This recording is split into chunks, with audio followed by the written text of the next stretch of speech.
자, 보시죠. 여기. 자, 특수한 경우의 취득 원가고요. 국공채의 불가피한 매입이라고 돼 있죠. 한번 사례 들어볼게요. 뭐냐면, 자, 일단 여러분들 우리가 그때 한번 현금 및 현금성 자산할 때 회사가 장기적인 자금을 조달하기 위해서 채권자한테 이자 몇 % 드릴게요. 돈 빌려주세요. 라고 발행하는 증서를 사채다라고 했죠. 회사채. 했죠. 그게 공공기관이 공익을 위해서 발행하는 우리가 채권을 공채라고 하고요. 했죠. 그리고 국가가 발행하는 걸 아마 국채라는 거 좀 들어보셨을 거예요. 국채. 그래서 우리가 국채를 발행해서 코로나 지원금도 줬었죠. 그러니까 나라에서 돈 빌리는 겁니다. 채권자들한테. 했죠. 그러면 우리가 국공채는 발행하는 국가나 공공기관이 채무자가 되는 거고요. 반대로 국채나 공채를 내가 매입하면 그건 돈 빌려준 거니까 채권, 자산이 되는 거예요. 그러니까 여기 국공채의 매입이니까 내가 자산이 되는 겁니다. 여기까지 되시겠어요, 여러분들? 그래서 일단 국공채의 매입. 그러니까 요거는 채권, 자산이 되는 거예요. 근데 뜬금없이 뭐라고 되어 있냐면 불가피한 매입이다라고 되어 있잖아요, 여러분들. 불가피하다라는 건 피할 수 없다라는 거예요. 자, 한번 예를 들어볼게요, 여러분들. 자, 들어보시면. 자, 예를 들어보겠습니다, 여러분들.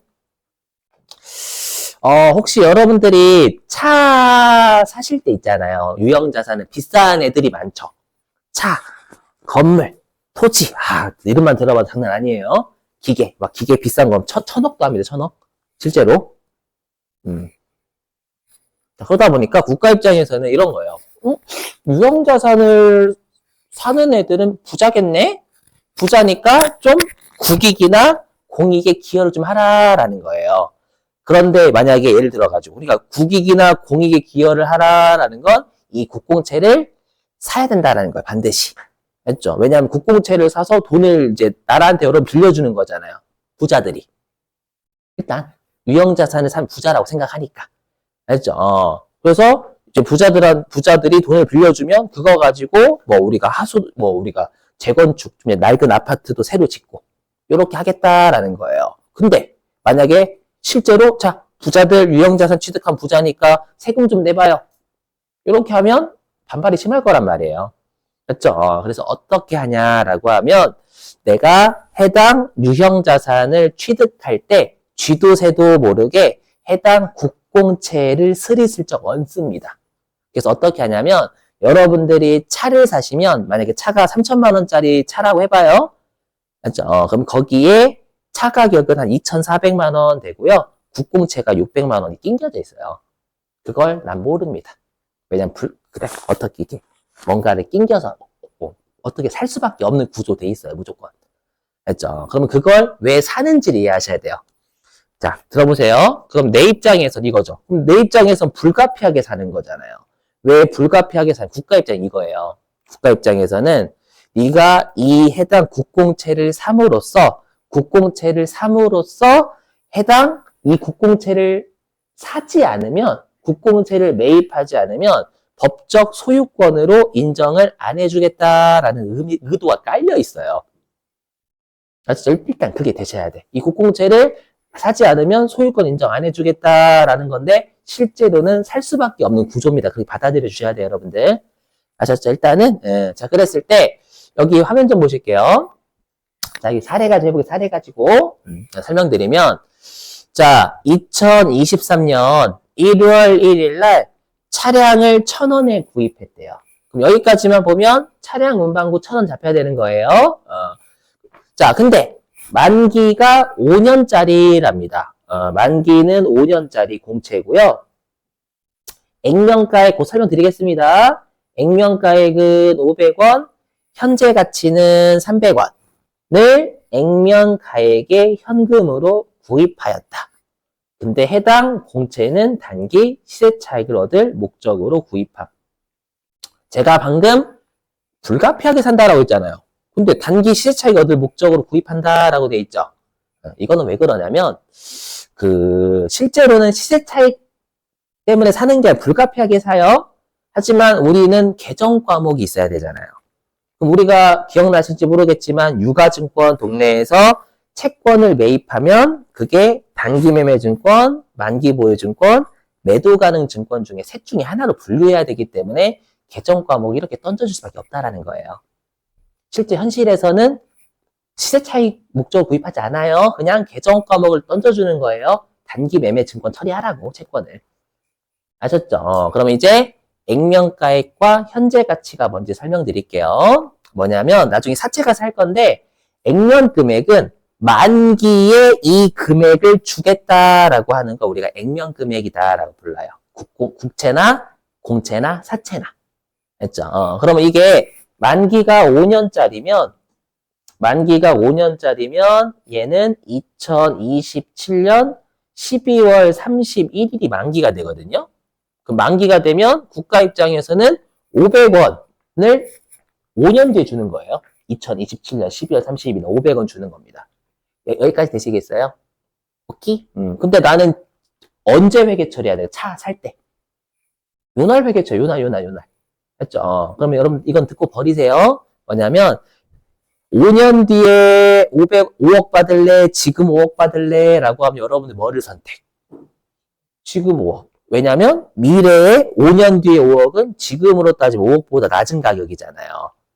맞죠? 근데 회계 처리는 이 500원짜리는 2027년 12월 31일이지만 우리가 공채를 매입하는 요날 매입하는 거잖아요. 왜냐하면 차를 내 소유로 만들기 위해서 불가피하게 사는 거냐 이날의 가치로 따져야 된다는 거예요.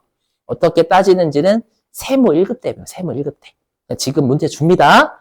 지금의 가치는 300원밖에 안 한대. 5년 뒤에 500원짜리니까. 아셨죠? 그러면 나는 지금 이 공채를 얼마 주고 사면 되는 거예요? 300원 주면 300원만 주면 되는 거잖아요. 근데 국가가 무조건 액면 금액 5년 뒤의 가격인 500원으로 지금 사게 만듭니다. 무조건 그래요. 일단 받아들여 주셔야 돼요, 여러분들. 그럼 내 입장에서는 얼마 손해보는 거예요? 200원 손해보는 거예요. 그럼 국가한테 내가 따지겠죠. 왜 5년 뒤에 500원짜리를 지금 500원 주고 사요? 300원밖에 안 하는데. 그러니까 300원밖에 안 한다라는 건 다른 채권 시장에서 300원짜리밖에 안 한다라는 거예요. 맞죠? 근데 내 입장에서는 500원 주고 샀잖아요. 맞죠? 그럼 내가 이제 항의하겠지. 저 300원만 주면 되잖아요. 왜 500원 주고 사라고 해요? 국가 그러는 거예요. 야, 이 해당 유형 자산의 법적 소유권을 인정받으려면 300원짜리여도 500원 주고 사야 돼. 닥쳐. 요런 누가 깔려져 있어요. 알죠? 그러면 이 200원 내가 손해본 거 있죠? 이거는 해당 차량, 지금으로 따지면 차량이죠. 차량의 법적 소유권을 인정받기 위해서 200원을 국가한테 더 준 걸로 보는 거예요, 회계에서. 오케이? 짜증나죠? 여기 설명할 때 제일 힘들다, 진짜. 그러면 이 200원을 차량에 더해주는 거, 손해본 거. 알죠? 근데 우리가 이미 했었지만 단기매매증권 그 주식할 때도 12월 30일 날 시가를 알려주잖아요. 그럼 주주한테도 지금 시세는 300원짜리다라고 알려줘야 돼요. 현재의 가치는 300원짜리니까. 알죠? 그래서 어떻게 회계 처리하냐 보세요. 이거 보지 마시고 이거는 보지 마세요. 회계 처리만 보시면 돼. 그럼 내가 지출한 건 1,000원에다가 액면가액 500원에서 1,500원 줬죠. 그래서 대변에 현금은 1,500원이 되는 거예요. 오케이? 근데 일단 차량은 1,000원이죠. 차 1,000원에다가 내가 웃돈을 더 준 거를 더하는 거예요. 그렇죠? 그래서 뭐라고 하냐면 우리가 이렇게 국공채를 불가피하게 매입할 때 액면 금액과 시가와의 차이를 해당 유형 자산에 더한다라고 합니다. 아까 그랬죠? 그렇죠? 해당 손해를 보는 건 소유권 인정받으려면 300원짜리 500원 주고 사라는 거예요. 그렇죠? 이렇게 되셨어요, 여러분들? 다행이네요. 자, 그리고 그럼 여기에 빵꾸 나는 게 300원 빵꾸 나잖아요. 그쵸? 그럼 내가 1월 1일자에 샀죠. 공채를. 공채를, 롯데 샀잖아. 1월 1일날. 그럼 롯데는 이용자들한테 이 채권의 시세는 300원짜리예요. 라고 알려줘야죠. 그쵸? 그래서 차변에 단기매매증권. 채권입니다, 채권. 주식 아니에요. 채권은 시가인 300원 정보로 제공해야 된다라는 그지 같은 논리예요, 정말.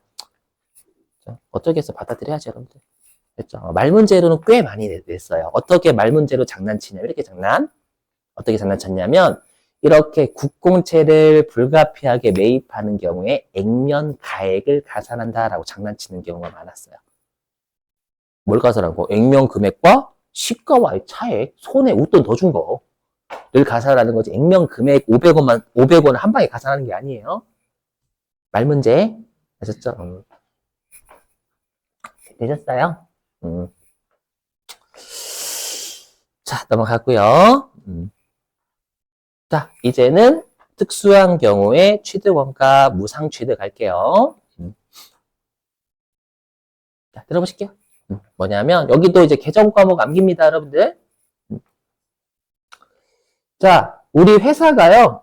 이번에 우리 회사가 너무 어려운데 주주나 대주주나 아니면 우리 회사의 대표이사가 우리 회사한테 자산을 공짜로 준 거예요. 공짜로. 그러면 공짜로 받았으니까 이득이에요, 손해예요? 이득이죠. 그럼 당연히 수익을 적어야 되는 거예요. 자산 들어왔으니까 자산 늘리면서 수익 늘리면 되는 거예요. 자, 여기 사례 없나? 그냥 할게요. 여러분들 그냥 해볼게. 자, 어떻게 하냐면 차변에 해당 내가 공짜로 받은 자산이 있죠. 그걸 적으시면 되는 거예요. 일단 토지면 토지, 건물이면 건물, 뭐 기계장치는 안 줄 거니까 그런 거 적으시고, 요게 차변에 자산 늘리는 거. 그러면서 대변에 뭘 잡냐면 자산 수증 이익이라는 개정 과목을 잡아요. 그렇죠? 암기해 줄 수 있죠, 여러분들? 자, 설명을 드려볼게요. 혹시 여러분들 증여라고 들어보셨어요? 증여? 우리 살아생전에 부모님이든 누구든 살아생전에 공짜로 주시는 분을 우리가 증여자라고 합니다. 그러면 증여를 받은 사람은 받을 숫자 써야 되잖아요. 그래서 증여를 받은 사람을 우리가 수증자라고 해요. 수증자. 그러니까 내 입장에서는 공짜로 받았으니까 수증이 되겠죠. 됐죠? 그래서 자산 수증 이익이다라고 해요. 되셨죠? 이 정도만 하시면 돼요. 그래서 개정과 암기. 그래서 우리가 자산 수증 이익이라는 거 일단 수익이라는 거 캐치하시고 당연히 영업 수익은 아니겠죠, 여러분들. 공짜로 받는 게 계속 주된 영업 활동이 우리 회사는 쓰레기 같은 회사인 겁니다, 여러분들. 예.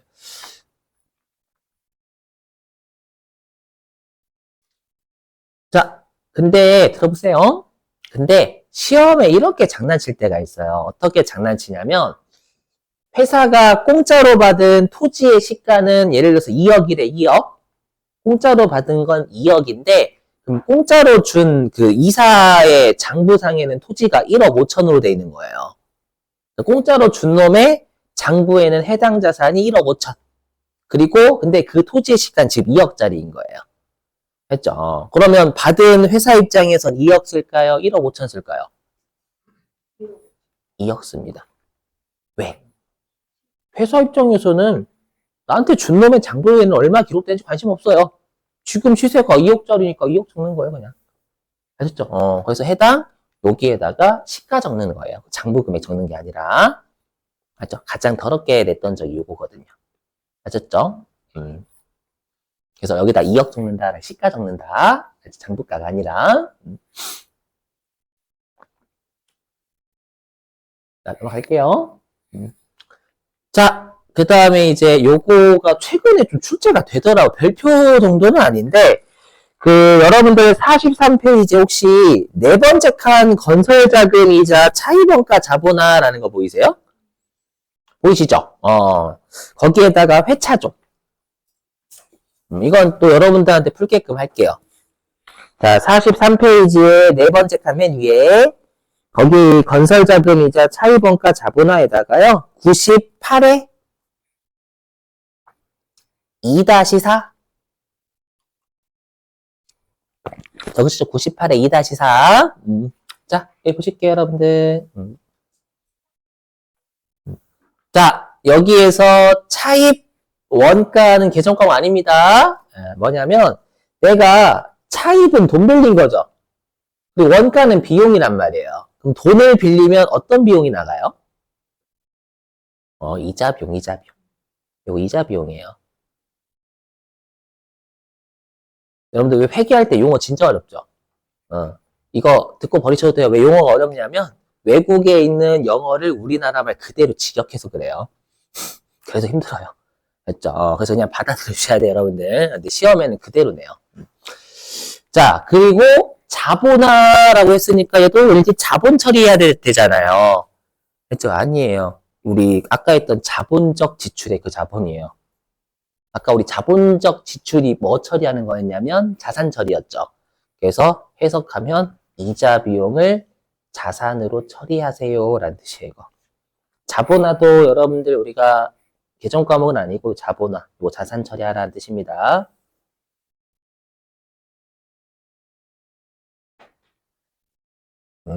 자, 일단 회계적 마인드로 접근하시면 이해는 좀 되실 거예요. 자, 들어보실게요. 자, 우리 회사가 운영자금으로 돈을 빌렸어. 운영자금. 돈 빌려서 이자 나갔습니다. 그건 이자 비용이에요. 비용입니다. 비용. 알죠? 근데 지금 우리 유형자산 동네잖아요. 내가 왜 돈을 빌렸냐면 지금 건물을 지어야 돼요. 건물을 지어야 되는데 돈이 좀 딸리네? 맞죠? 딸려서 내가 은행한테 3억을 빌린 겁니다. 예를 들어가지고요. 3억을 빌렸고 그리고 이자가 나가는 거예요. 아셨죠? 그럼 생각해보세요. 회계 입장 이런 거예요. 회계 입장은 야, 돈을 빌린 이유가 건물이라는 자산을 취득하기 위해서 빌렸잖니.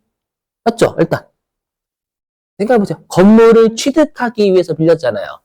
그럼 빌렸으면 그 비용 나가는 건 자산 취득과 관련된 부대 비용으로 볼 수 있다라는 뜻이에요. 해석하면 어떤 느낌인지 이해되시겠어요? 빨리 회계적 마인드 받아들여요. 다시 한번 자산을 취득하기 위해서 돈 빌렸잖아요. 그럼 이자 비용은 자산 취득 관련 부대 비용으로 해석할 수 있잖니? 라는 거예요. 오케이? 그걸 어떤 식으로 주냐면 차입원가를 자본화하세요 라고 줘요. 시험에서는. 또는 이자 비용을 자본화하세요 라고 줘요. 그러니까 차입원가, 이자 비용은 용어가 다르게 줄 수 있어요. 하지만 자본화라는 용어는 반드시 줘요. 틀리게 안 줍니다. 알겠죠? 그래서 시험에 자본화라고 나오면 자산 처리하라라고 외워주셔야 돼요. 이거 실제로 이자 비용 정말 많이 처리하거든요. 큰일 나요. 해볼게요. 그럼 어떻게 회계 처리하냐? 이렇게. 일단 건설 중인 자산 잡습니다. 이거 제가 설명한 거예요. 열심히. 자, 왜냐하면 제가 그랬죠. 건물을 짓기 위해서라는 거 아직 완공 안 된 거예요. 안 됐으니까 잠깐 건설 중인 자산이라는 우리 어저께 배웠던 계정법 써야죠. 되세요? 이렇게. 그리고 대변에 뭐 현금 나갔으면 현금, 보통 예금이면 보통 예금 이렇게 잡으시면 된다라는 겁니다. 자, 한번 문제 풀어보겠습니다. 오늘 했던 거 전부 다 풀어볼게요, 여러분들. 자, 어디로 가주시냐면 교재입니다. 자, 교재 어디냐? 323페이지입니다. 323. 323.